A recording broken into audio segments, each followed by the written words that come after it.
Hello guys, welcome back to the Beastie Room. Now we're going to have a rehouse today of a Asian arboreal spider, and that is the Ornithoctoninae species Phan Cay Red. Now we're lucky to have one of these. They are a really beautiful spider, very nice. We kept our one in here as we grew it on from a small juvie, and it's done 1 or 2 molts in here, so it's now time to actually move it over and put it into a new setup, basically something that's a little bit bigger, something a bit better to look at as well. Now we found these tubs here. These are the Braplast tubs, and we found by standing them up they don't make bad arboreal things for growing out slings and things, so they're pretty good. So what we're going to do now is we're going to put her or him, we don't actually know what sex it is yet. We've been a bit lazy with the molts and we've not checked them to see what we've got. So we're going to put it in here, which is a 20 by 20 by 30 Exoterra,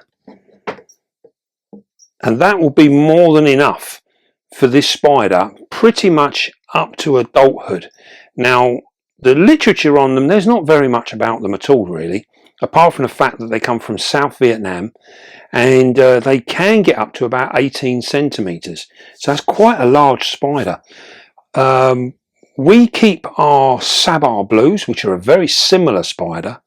We keep those in these as adults and they do really well. So it'd be interesting to see whether this one will stay in there as an adult. It might not. We might end up rehousing it again at a later date, but it's not so much of an issue.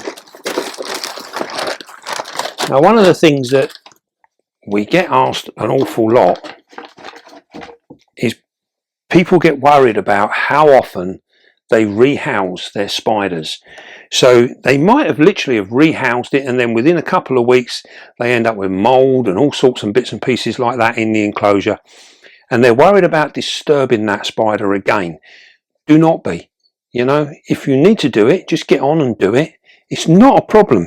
These guys are sort of designed to be interrupted and disturbed, if you like, in the wild. You think there's things that predate on them, and they will quite often or not tear up their homes looking for them and things like that. So don't be worried about having to rehouse again. You know, it's not such a massive thing. It's not a big issue. They can deal with it really well, and it's the same goes for the webbing and things like that. You know, we often get people saying, oh, you know, we've had to destroy all their webbing. Well, they will rebuild it, and they'll get on with it nice and quickly as well. Our World Weaver has to keep building. Yeah, she does, doesn't she? Yeah, she's up there now. She's always up there having to rebuild. She's actually learning now to make a slightly smaller web, and then that way we don't keep falling into it. So what we got here is you get a bit preoccupied with the World Weaver, aren't we? We got literally a piece of bark here that is almost half round, so we're just going to cut it, because at the moment that was too much of a curve. So when we placed it up against the glass, it left too much of a void. So what we want is, if you can see like that now, you can see there, we only want, if that was like that, you see that gap that it leaves there? That is a nice secure gap for this spider, because she's not particularly big, or he, whatever it is. It's not a particularly big spider at the moment, so it just needs that comfort gap here. So by taking that off, we've now got our piece of curved bark will sit closer to the glass. We can always use this again for something else. So we're going to put that in there. We've also got our dark background on here as well. So I'm going to put that in there. And then we've got another piece here, which I was sort of hoping that we can wedge that in here. That's what I'd like to do, because I think this spider this is one of them spiders that would look absolutely wonderful if we can get it to sit out. I don't know if I'm going to be able to get that in there. I bet I haven't. No, my saw is downstairs. Right, how are we going to do this? Let's see if I can just take a bit off of here. And if I can get enough. It's alright, I'm muttering away to myself. I know what we'll do. We'll move this over to that side. Then we can get that. Oh, look at this. See, we've done this before. We can get that in there. Like that. What do we think? We can't see. You can't see. So what we're trying to do, or what we'd like to do, is create a space where our spider will come and sit out, hopefully. So I think what we'll do is we will put that there. We will use a dab of hot glue to actually secure that, and then hopefully our spider will come and sit outside once it gets comfortable. I don't expect to see it for a few weeks. It will take a little while for it to settle in. Now we've got some more of our lovely moss here, so we're going to take up some of this. Look at that, isn't that just beautiful? Really, really nice stuff. As you can see, this is literally pulled in straight from the wild. There'll be all sorts of creepy crawlies in there, which we don't mind. We actually want them. So right, we're going to put that in there.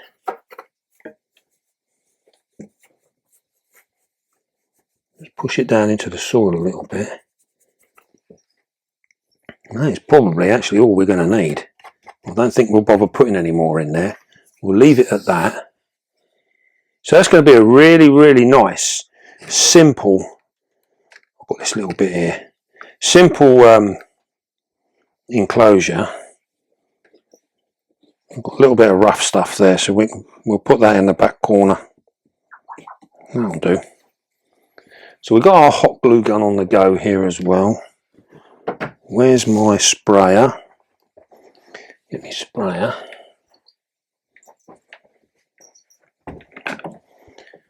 And we got our bottle top.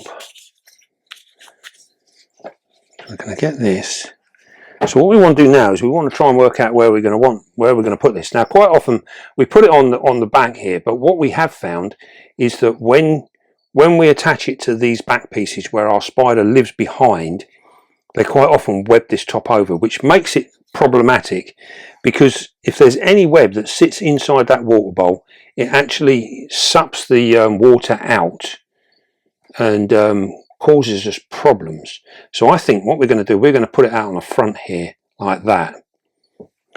We are going to try and look in to see if we can maybe in the future try and disguise these bowls somehow, because they make ideal bowls, but they're not the prettiest things. There we go.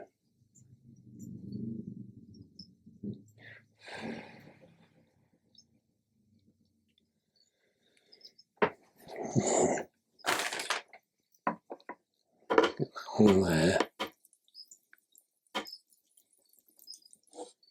There we go. Now you see, now hopefully that will make it so that we can maintain that water bowl and make life a little bit easier for ourselves.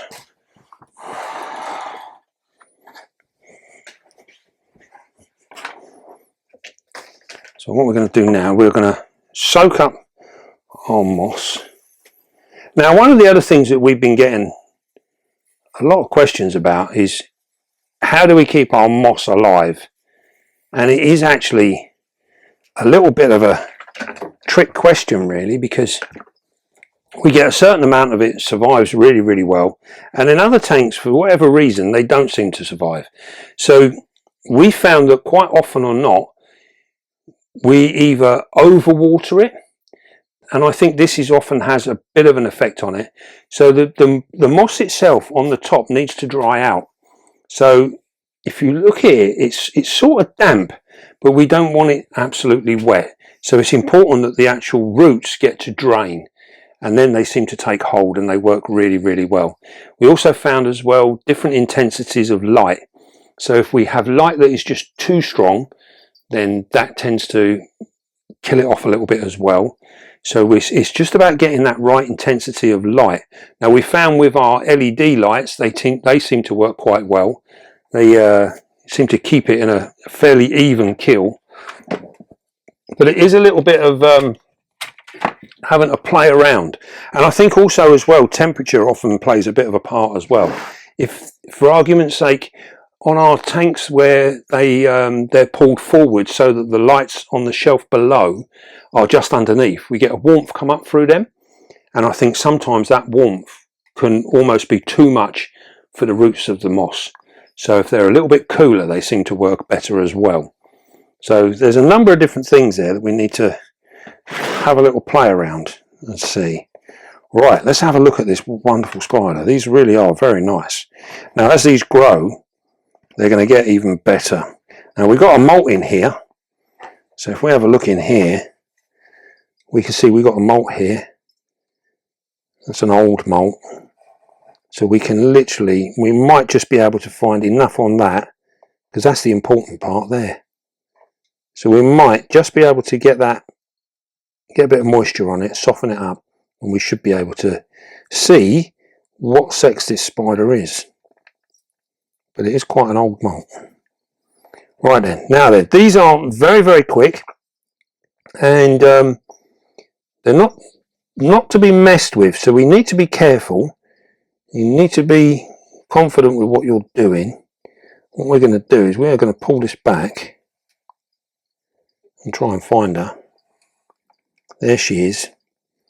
So what I'm going to try and do now, I'm going to try and get her out on this piece of wood so that we can all have a nice look at her. Hopefully, there we go. Look at that. Isn't that a beautiful spider? Now these should just get better and better with age.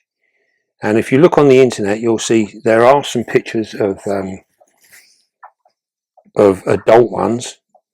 I've yet to see a full-blown adult. So it'd be very, very nice to actually see some of these in a big state. You see how she's just literally moving around.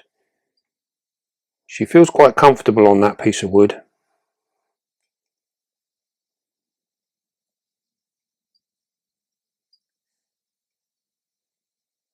And I think once we move her off, she will probably just run away and hide. You can see them lovely banding on the legs. Now the abdomen on these should go quite red with age. And there will be a very striking spider. Now as with all of the Asian arboreal spiders, they all have a tendency to be very, very fast, and they are also quite quick to defend themselves. That being said, they would much rather run away than give you any trouble. Now, as you remember, when we're moving our spiders, we look at the spider and its lifestyle, and that dictates how we're going to move things around. So we know that this being an arboreal spider, if we keep this piece of wood at a nice even sort of kill, we can dictate how she responds. Now, if we laid it totally flat or, you know, pointing downwards, she will change her mood completely. So we have to be very, very careful how we maneuver her around. And as long as she's on there, she's sitting there. This is covered in her webbing. So as far as she's concerned, she's still perfectly hidden away. No one can see her. Isn't she so pretty? Now a spider this size is an absolutely ideal size to be moved up into this size enclosure, and we should be able to keep her in here for a good couple of months before we have to consider doing anything else with her. We might, just might, be able to leave her in that size enclosure through to adulthood. What's her carapace like? She's covered it up, isn't she? Yeah. Well, we're not going to get to see that until we get to move her in. Okay. So we will try that now. So I'm ready. you're ready, are you? So what we're going to do, we're keeping the angle of the wood the same. Yeah, so we keep that the same. And then what we're going to do, we are going to offer it up here like that. And then with our brush, we're going to come in just at the back. Can we see that? Probably take you better off coming through the front here. Right, where she opens up, you'll see her carapace. There we go. You see how we're just letting her gently make her own way. There's no need to rush her.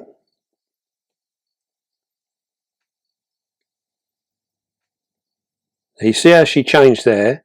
As soon as she found herself in foreign land, as it were, she's now looking for somewhere to hide. She wants to come away into the dark. Let me see if we can get her to come back up. There we go. Now you can see, just by keeping your movements nice and slow, we can get her to do what we want her to do. We just get some nice. We can't really see what you're doing at the minute. Alright. See if we get a bit of light on her. She's not the most. Ooh. Look at them legs. See the blue in the legs now?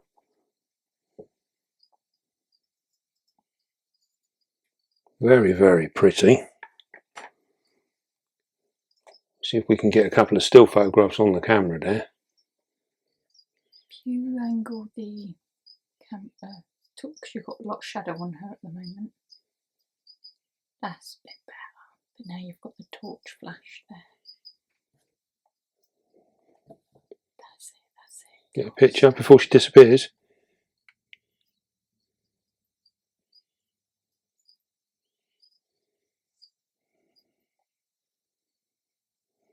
I should have got a picture of her on the wood, really. We done it? Yeah. Right. As you can see there, she's actually looking to see if she can get into a crevice or anything. But she's been very, very calm. We've seen no aggression here. And this is because we are being very gentle with her. We're not pushing her in any way. She's pretty much made up her own mind and gone her own way. You've got a tiny spinner. Yeah, very tiny. But they are very, very similar to the Sabar blues in their shape and everything else. So all of the Asian arboreals are very, very similar. Now this sort of size spider, she is probably around about 3-4 inches. She will take on half-grown dubias and male dubia roaches. She will take them. I prefer to keep them on something a little bit smaller. So red runners would be absolutely ideal for her. Also large crickets, anything like that will be perfectly fine.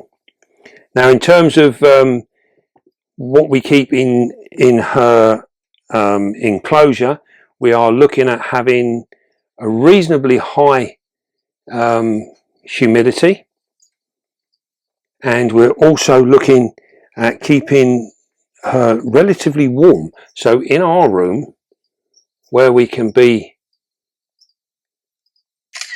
up to sort of 80 degrees, is absolutely ideal. Now she will go on a shelf where she will gain some heat from the lights underneath, and this will in turn keep her relatively warm as well. So they do like a little bit of temperature. Now the plan is, hopefully once she sets up home in here, she will web all of that up, and then hopefully we can get her to come and sit out on here. And then once she starts doing that, we can then start to tongue feed her on that piece of wood. And then it'll be a nice thing that we can sort of try and encourage her to come out. So all being well, we can get her to do all sorts of little things without being too much putting too much pressure on her. But she's going to have a couple of weeks now just to settle in and see how she goes. So we're looking at a high humidity. Feeding wise, this size spider, we're only looking at giving her one reasonable meal a week. And then because she's growing, so we want to maintain that growing, but keep an eye on the abdomen on all of your spiders. It doesn't matter what they are. When they're growing, we like to put a little bit more food into them, but always keep an eye on the abdomen. Don't allow it to get too big. If it starts getting a bit too plump, then skip a week. We don't need to feed it every week. So we can literally feed according to how they look. Don't do it the other way around. Don't think I must feed on a particular day or must feed once a week.